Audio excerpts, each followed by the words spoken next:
Guys, try nyo na to. Sobrang sarap. Dragon fruit with Bear Brand's wax.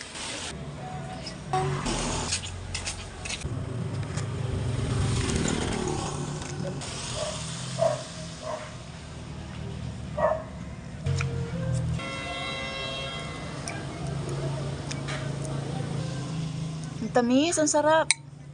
Match na match.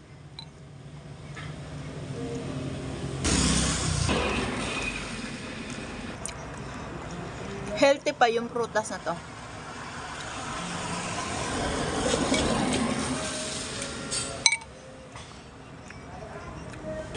Hindi ko magugustuhan ito ng mga bata.